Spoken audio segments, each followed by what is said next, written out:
بسم اللہ الرحمن الرحیم نحمد اللہ العلی العظیم ونصلی ونسلم علی رسولہ الکریم۔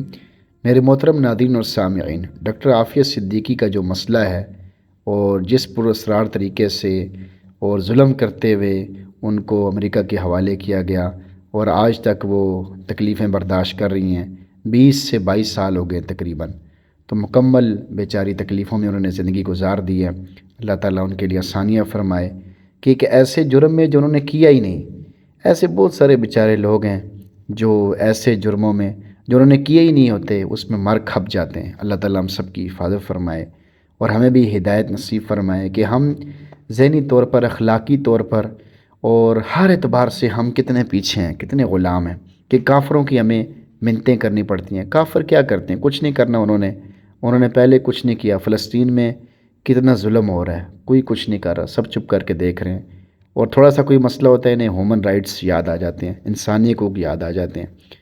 تو اللہ تعالیٰ ہمارے لیے آسانیاں فرمائے۔ ابھی ایک موقع بنا ہے کہ صدر جو بائیڈن جو کہ الیکشن ہار چکے ہیں، تو وہ جانے سے پہلے امید ہے کہ ان کو آزاد کرا دیں۔ اس کے لیے ماشاءاللہ شہباز شریف صاحب نے بھی جو ہے وہ خط لکھ دیا ہے، اور اس کے لیے تقریباً 1 کروڑ لوگوں کی ضرورت ہے، تو وہ دستخط کریں گے۔ اس کا طریقہ پچھلی 2 ویڈیوز میں بیان کیا گیا ہے، تو آپ اس کو بھی سائن ان کریں اور اس میں جتنا ہو سکتا ہے ساتھ دیں اور دعائیں بھی کریں۔ اور پورے ملک میں ماشاءاللہ ان کے لیے دعائیں بھی ہو رہی ہیں، محنتیں بھی ہو رہی ہیں، لوگ محنت کر رہے ہیں۔ بس اللہ تعالیٰ ثانیہ فرمائے اور ہمیں ہدایت نصیب فرمائے کہ ہماری قوم کی بیٹی جو ہے وہ اس طرح ذلیل ہوتی رہی اور ہم کچھ نہیں کر سکے۔ اس پہ استغفار بھی کرنا چاہیے۔ یہ ہماری اخلاقی اور سطحی حالت ہے کہ ہم کس حد تک گر چکے ہیں، کس حد تک کر مجبور ہو چکے ہیں۔ اگر آپ کو یہ لفظ برا لگتا ہے تو پھر یہ ہے کہ ہم کس حد تک مجبور ہو چکے ہیں، ہم کچھ نہیں کر پاتے۔ تو بس اللہ یہ آسانیاں فرمائے اور آگے فضل والا معاملہ فرمائے۔ تو اصل معاملہ کیا تھا اور یہ سارا پیچھ میں وجہ کیا تھی، تو اس کو بھی ذرا آپ کے سامنے یہ پڑھتے ہیں، آپ اس کو سنیں۔ ڈاکٹر عافیہ صدیقی 1972 میں کراچی میں پیدا ہوئیں۔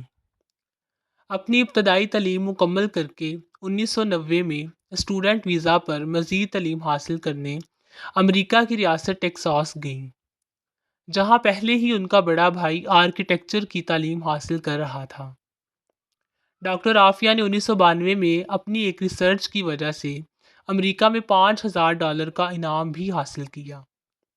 1995 میں انہوں نے ایک سائنسدان امجد محمد خان سے شادی کی، جس سے ان کے 2 بیٹے اور 1 بیٹی تھی، اور یہی شخص ڈاکٹر صاحبہ کی بربادی کا سبب بنا، کیونکہ اپنے ذاتی مفاد کی خاطر امجد محمد خان CIA کا مہرہ بن چکا تھا، جسے بعد میں ڈاکٹر عافیہ کے خلاف استعمال کیا گیا۔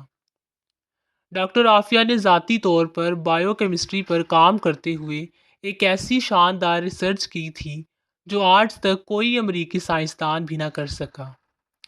ڈاکٹر عافیہ نے مہلک ہتھیار تیار کرنے کا فارمولہ ایجاد کر لیا تھا، جو آج تک ان سے کوئی بھی معلوم نہ کر سکا۔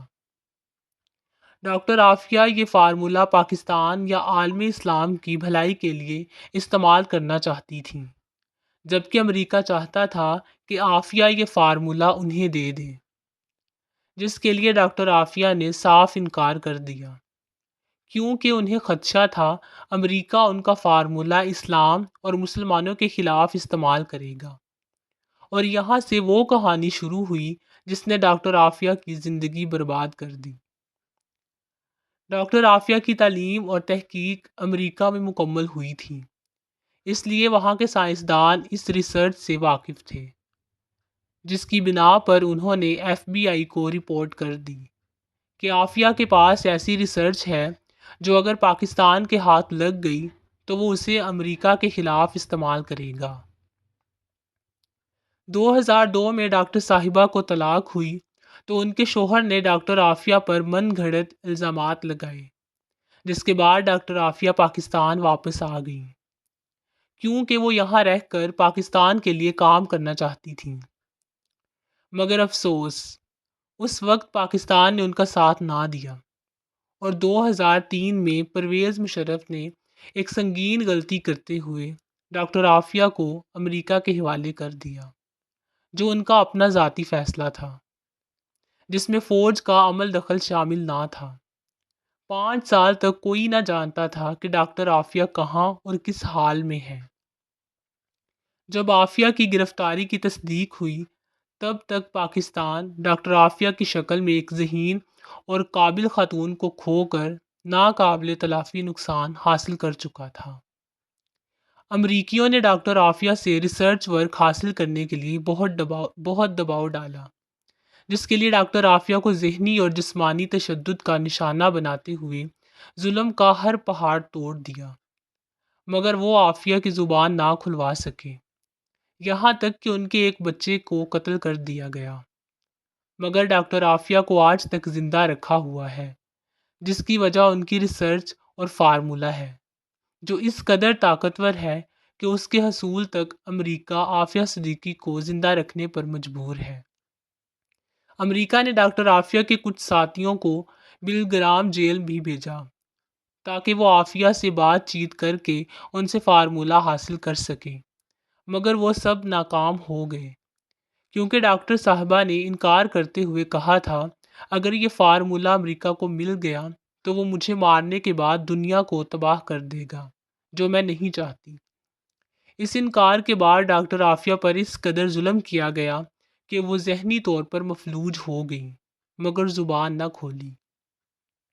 2013 میں جب امریکہ عافیہ سے مایوس ہو گیا تو باراک اوباما نے پاکستان سے کہا وہ ڈاکٹر عافیہ کی واپسی کے لیے تیار رہیں، مگر حکومت پاکستان نے کوئی دلچسپی نہ لی، اور اب تک عافیہ صدیقی امریکہ کی قید میں ہے، مگر ان کی بہن کی حالیہ کوششیں دیکھ کر قوم کو امید ہے ہم جلد ہی ڈاکٹر عافیہ کو آزاد دیکھ سکیں گے۔